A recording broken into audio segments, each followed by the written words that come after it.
मराठवाड्यातील नांदेड जिल्ह्यातील श्री दत्तशिखर संस्थान माहूर यांच्या वतीने तहसीलदार सिद्धेश्वर वरणगावकर यांच्या हस्ते मुख्यमंत्री सहायता निधीमध्ये 11 लाख रुपयांचा धनादेश देण्यात आला।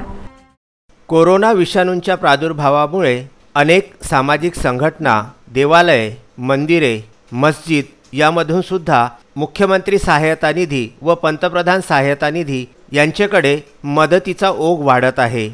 याच अनुषंगाने नांदेड जिल्ह्यातल्या श्री क्षेत्र माहूर येथील देवाधिदेव दत्तात्रेय यांचे जन्मस्थान असलेले श्री दत्तात्रेय शिखर संस्थान यांचे अध्यक्ष तथा महंत परमपूजनीय परिव्राजकाचार्य महंत श्री मधुसूदनजी भारती गुरु अच्युत भारती महाराज यांनी मुख्यमंत्री सहायता निधीसाठी 11 लाख रुपयांचा धनादेश माहूर येथील तहसीलदार सिद्धेश्वर वरणगावकर यांचे स्वाधीन केला।